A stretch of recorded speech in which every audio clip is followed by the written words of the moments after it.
வணக்கம். தமிழ் பீக்காக மூர்த்தி. இன்றைக்கு மொன்றியல் அருள் திருமுருகன் ஆலயத்தில் ஆலய சிவாச்சாரியர் வெங்கடேஸ்வர குருக்கள் என்று சொல்லப்படுற சிறியையாவோடு இணைஞ்சிருக்கிறோம். முருகன் கோயிலில் கோபுர திருப்பணிகள் யாவும் நிறைவடைந்து கும்பாபிஷேகத்துக்கு தயாராகி கொண்டிருக்கின்றது. அதை பற்றி நாங்கள் ஐயாவோட உரையாட இருக்கிறோம். வணக்கம் ஸ்ரீ ஐயா. வணக்கம் மூர்த்தி மாஸ்டர்களே. வணக்கம் தமிழ் தேடி நேயர்களே. எங்களுடைய திருமுருகன் திருக்கோயிலிலே எதிர்வரும் ஜூலை மாதம் 1ஆம் தேதி மகா கும்பாபிஷேகம் நடைபெற இருக்கின்றது. இந்த கும்பாபிஷேகத்திலே தவறாது அடியவர்கள் கலந்து கொண்டு தங்களுடைய ஒரு ஆன்மீகத்தினை மேன்மைப்படுத்தி இறையருளை பெறுமாறு மிகவும் பணிவன்புடன் வேண்டுகிறேன். நன்றி ஐயா. கடந்த புதன்கிழமை பிள்ளையார் கணபதி ஹோமத்தோடு ஆரம்பமான இந்த விழாக்கள் ஒவ்வொரு நாளும் ஒவ்வொரு சிறப்பு வாய்ந்த விழாக்கள் நடைபெற்று கொண்டிருக்கின்றன. இன்றைய கூட மந்திரங்களை கேட்கக்கூடியதாக இருக்கின்றது கோயிலில். இனி அதாவது இன்றைக்கு வெள்ளிக்கிழமை இன்றையிலிருந்து இனி வரக்கூடிய அந்த நிகழ்வுகளை பற்றி ஒரு சின்ன தகவல். இன்றைய கடந்த புதன்கிழமை விநாயகர் வழிபாட்டுடன் அத்துடன் பூஜைகள் ஆரம்பமானது. நீங்கள் சொன்னது குறிப்பிட்டது போல் ஒவ்வொரு நாளும் ஒவ்வொரு சிறப்பு பூஜைகள் நடைபெற்றுகின்றன. இன்று அடியவர்களுக்கான பகல் இன்றைய தினம் லக்ஷ்மி ஹோமம், துர்காதேவிக்கான லகு சப்தசதி ஹோமம் என்பன நடைபெற்றன. மாலை முருகப்பெருமானுக்கு உகந்ததாகிய ஸ்கந்த ஹோமம் மிக சிறப்பாக நடைபெற்றது. அதனைத் தொடர்ந்து அடியவர்கள் பங்கு கொள்கின்ற தீப பூஜை இப்பொழுது நடைபெற்றுக் கொண்டிருக்கின்றது. அதனைத் தொடர்ந்து இளைய தலைமுறை எங்களுடைய கோயிலுடைய வருங்காலத்தை எங்களுடைய கோயிலை பராமரிக்க போகின்ற இளைய தலைமுறைகளுக்காக உருவாக்கப்பட்ட ஐஸ்வர்யமான லக்ஷ்மி பூஜை என்று அவர்களுக்காக தயாரிக்கப்பட்டு இருக்கின்றது. அந்த பூஜை இனிமேல் இப்பொழுது நடைபெற்ற பூஜைக்கு பிறகு தொடர்ந்து நடைபெறும். நாளைய தினம் காலை சிறப்பு பூஜைகள் இடம்பெற்று எங்களுடைய ராஜகோபுர திருப்பணிக்கு கல்லுக்கு ராஜகோபுர திருப்பணிக்கு தனித்தனியாக கருங்கலினால் கட்டப்பட்ட ராஜகோபுரம், அந்த கருங்கலினால் கட்டப்பட்ட ராஜகோபுரத்துக்கு கல்லுக்கு பதிவு செய்து அதன் மூலம் அதுக்கு பணம் தந்தவர்களுக்கான சிறப்பு பூஜை இடம்பெற இருக்கின்றது. ஆமாம், அந்த கருங்கல் உபயதாரர்களுக்கான சிறப்பு பூசை நாளை சனிக்கிழமை 9:30 மணி துவக்கம் நடக்க இருப்பதாக அறிந்தோம். அது நாங்கள் எங்களோட தமிழ் தேனி இணையத்தினூடாக அதை பற்றி தெரிவிப்போம். அடுத்ததாக ஐயா, மிக முக்கியமாக அந்த எண்ணெய்க்காப்பு சாத்திர வைபவம், எல்லாரும் அதை பற்றி நிறைய கேள்விகளை கேட்டு இருந்துச்சுன்னா, இந்த எண்ணெய்க்காப்பு சாத்திர வைபவம் எப்போ நடைபெற இருக்குது, எப்போ இல்லைன்னு நடைபெற இருக்குது? நாங்கள் ஏற்கனவே எங்களோட பேட்டியில் அதை பற்றி சொல்லியிருந்தோம். ஆனாலும் மீண்டும் ஒரு முறை எங்கள் அடியவர்களுக்காக அதை பற்றி கூற முடியுமா? மிகவும் நல்ல கேள்வி.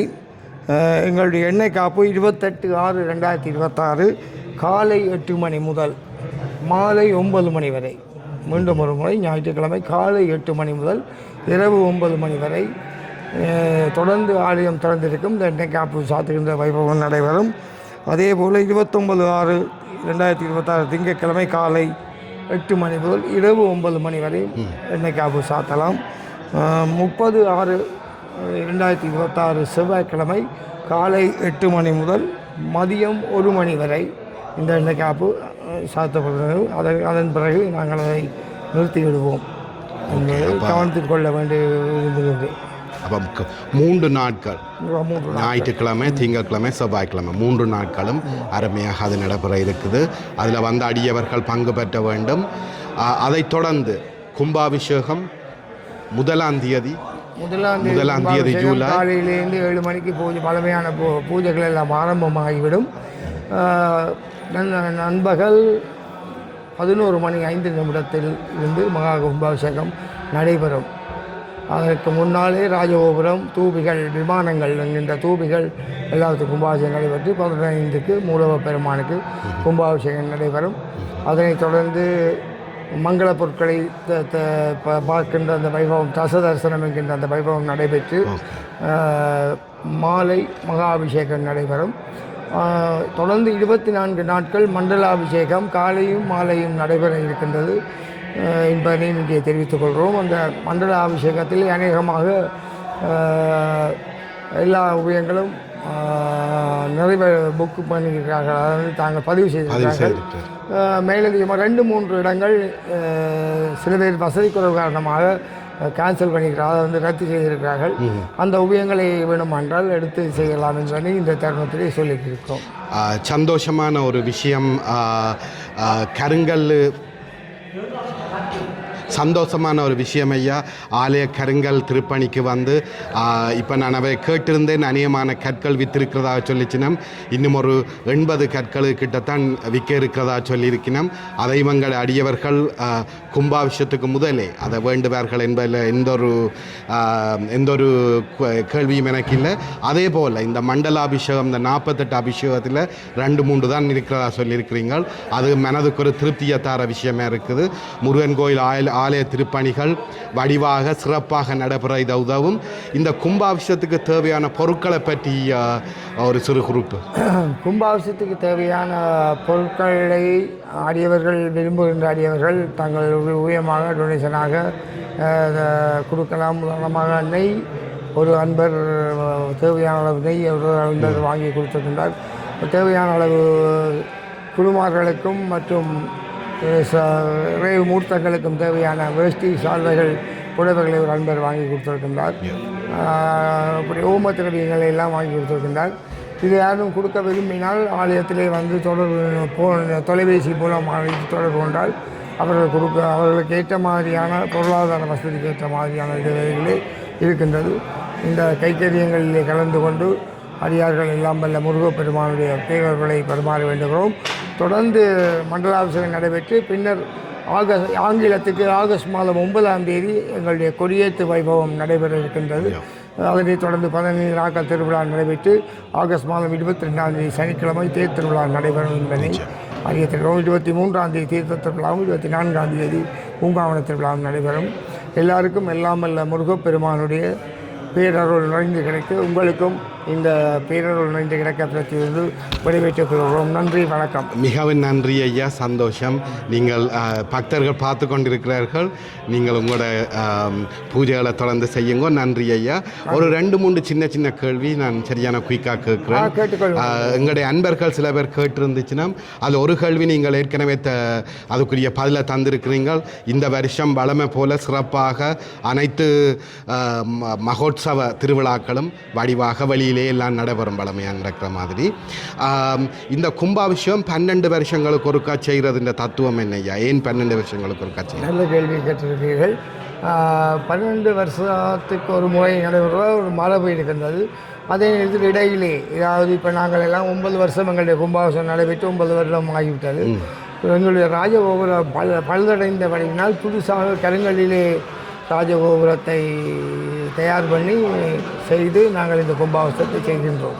அதே நேரத்தில் கும்பாபிஷேகத்தில் பல வகையான இருக்குது. புதுசாக செய்யப்பட்ட கோயிலுக்கு இருக்கிற கும்பாபிஷேகம், இப்படி பழுதடைந்து நாள் செய்யப்பட்ட கும்பாபிஷேகம், இயற்கை பேரிடர்களினால் ஏதாவது தாக்கம் ஏற்பட்டால் அதற்கான கும்பாபிஷேகம், மிருகங்களினால் அல்லது திருடர்களினால் ஏதாவது இடையூறுகள் வந்திருந்தால் அதற்கான கும்பாபிஷேகம் என்று கும்பாபிஷேகம் பல வகைப்படும்.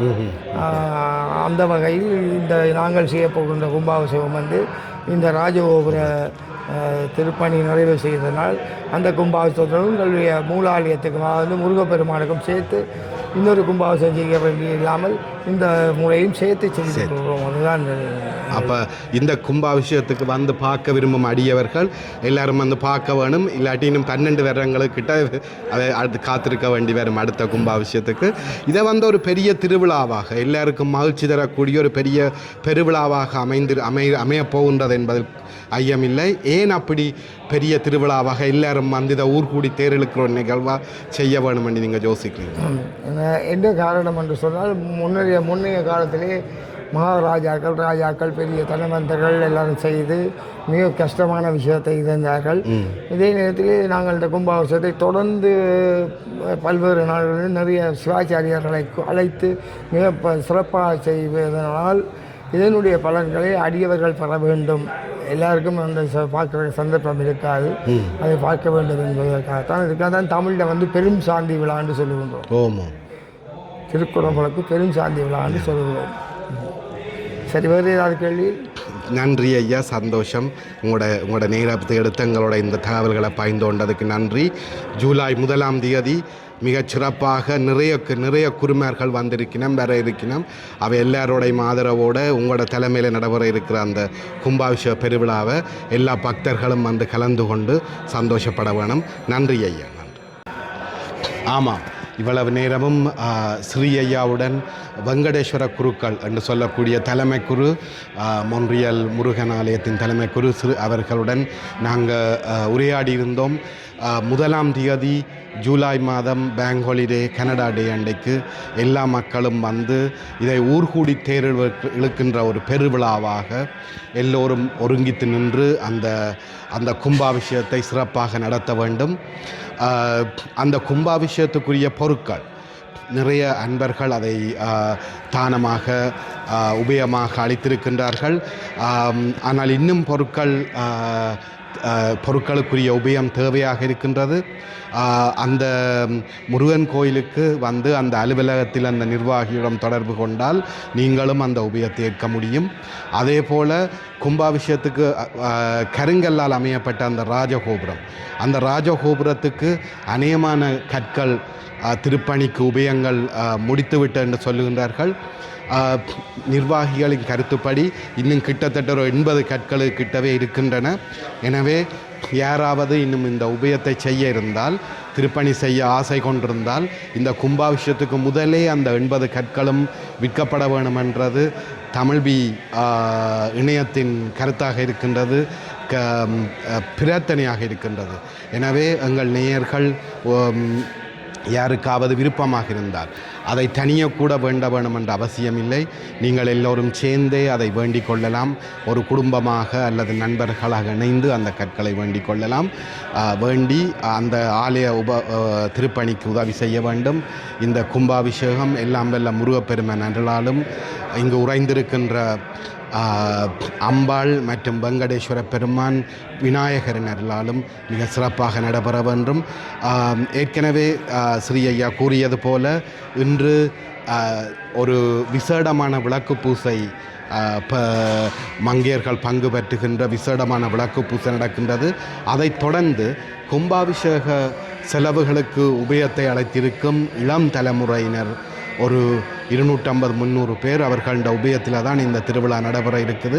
அவர்களுக்கான ஒரு சிறப்பு பூசையும் நாளை ஞாயிற்றுக்கிழமை கற்களை வேண்டி உபயம் செய்த அந்த உபயதாரர்களுக்கான சிறப்பு பூசையும் நடைபெற இருக்கின்றது. எனவே அடியவர்கள் அவை எல்லாற்றிலும் வந்து பங்கு பெற்ற வேண்டும். அதுபோலவே ஞாயிற்றுக்கிழமை, திங்கட்கிழமை மற்றும் செவ்வாய்க்கிழமை காலை நேரங்களில் எண்ணெய் காப்பு சாத்தும் வைபவம் நடைபெற இருக்கின்றது. அதுக்கும் அடியவர்கள் வந்து கலந்து கொள்ள வேண்டும். கும்பாபிஷேகத்தை தொடர்ந்து 24 நாட்கள் நடக்கப்படுகின்ற 48 நேரங்களில் நடைபெறுகின்ற அந்த மண்டலாபிஷேக விஷயங்களையும் வந்து கலந்து கொள்ள வேண்டும் என்று கேட்டுக்கொள்கின்றோம். நன்றி.